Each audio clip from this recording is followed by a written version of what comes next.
70s میں جب میں 73 میں مشیگن گیا ماسٹرز کرنے کے لیے تو مجھے بڑا تعجب ہوا. ایک دو واقعات عجیب سے ہوئے. میرا جو استاد تھا ہیڈ آف ڈپارٹمنٹ وہ کہنے لگا میرا ویکنڈ ضائع ہو گیا. تو میں نے اس کو پوچھا کیوں ضائع ہو گیا؟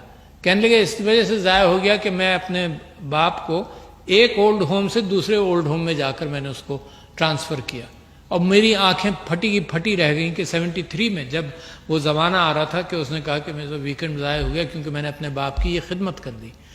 برٹرن رسل نے ایک کتاب لکھی تھی, اب مجھے اس کا صرف ٹائٹل یاد رہ گیا کیونکہ 60s میں نے پڑھی تھی, marriage and morals in society. اور اس نے یہ کہا تھا کہ یہ زمانہ جس انداز سے آ رہا ہے اس میں اقدار جو ہیں وہ پیچھے چلتی چلی جائیں گی, ہر شخص انڈیپینڈنٹ ہو جائے گا اور اپنی زندگی میں اور اپنی آمدنی میں اتنا پھنس جائے گا کہ ہر چیز, شادی, خاندان, یہ سب چیزیں چیلنج ہو جائیں گی. ہو چکی ہیں. پاکستان کے اندر ایک قانون پاس کرنا پڑا, ذرا دیکھیے نا, مطلب وہ زمانہ بھی آ گیا. پاکستان کے اندر ایک قانون پاس کرنا پڑا جو 8-10 مہینے پہلے پاس ہوا. اس کے اندر یہ تھا کہ اگر کوئی اولاد اپنے ماں باپ کی قدر نہ کرے, ان کو ان کے گھر سے نکالے یا ایسی کوئی کیفیت پیدا ہو تو اسٹیٹ بیچ میں جائے گی. یہ تو معاشرے کا کام تھا. معاشرہ ایسی تربیت دیتا تھا, معاشرہ اہتمام کرتا تھا, خاندان والے اہتمام کرتے تھے کہ بے غیرت تم نے ایسا کام کیا کیوں؟ یہ اسٹیٹ کو تو یہاں جانا ہی نہیں چاہیے تھا. اس کا مطلب there is a change happening in society. اور بچوں آپ تو یاد رکھو یہ چینج جو ہے یہ ذہنی چینج ہے. اس کو چینج کرنے کے, اس کو ٹھیک رکھنے کے لیے دیکھو کمائیں, محنت کریں, کوئی اس چیز سے نہیں روک سکتا.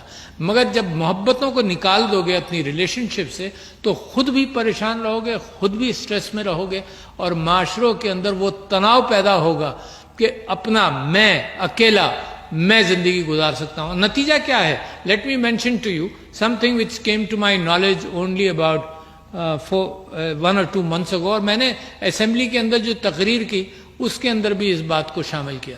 اتنا سٹریس ہے سوسائٹی میں, اتنی پریشانی ہے سوسائٹی میں کہ فگرز ہی نہیں تھے کوئی. تو human rights commission of Pakistan نے فگر دیا کہ 24% لوگ ایک وقت میں کسی پریشانی میں موجود ہیں جس کو سٹریس کہتے ہیں.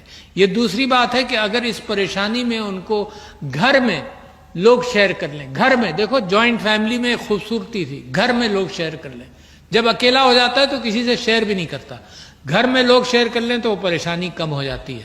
لہٰذا آج کل میں پھر اس بات پر محنت کر رہا ہوں, جیسے مسز سمینہ علوی نے بریسٹ کینسر کو فوکس کر کے 3-4 چیزوں پر لائے. میں بھی یہ کوشش کر رہا ہوں کہ یہ جو سٹریس ہے معاشرے میں اس کو قابو کیا جائے. مگر ایک فگر اس میں اور بھی بڑا الارمنگ تھا. وہ الارمنگ یہ تھا کہ کالج گوئنگ اسٹوڈنٹس اور اساتذہ کے لیے یہ انفارمیشن ہے کہ 60 to 80% of college going students are under stress. ایسی کیا کیفیت ہے؟ علم کی تلاش کے اندر یہ ذہنی پریشانیاں کیسے آ گئیں؟ یہ کیسی مشین ہے جس پر ہم نے ان کو ڈال دیا, جس کے اندر یہ مسلسل بھاگتے رہے اور دماغی تناؤ کے اندر مبتلا ہوں. نتیجہ کیا ہے؟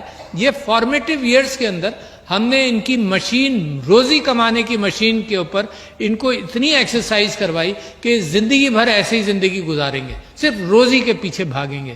تو یہ بیلنس جو ہے یہ ضرور میرے پاکستان کو اس وقت ضرورت ہے کہ آپ لوگ بڑی محنتیں کریں اور دوسروں کا, دنیا کا مقابلہ کریں, مگر زندگی میں ایک بیلنس رکھنا بھی بڑا ضروری ہے جو میں آپ سے کہہ رہا ہوں. 60 to 80% of students were under stress.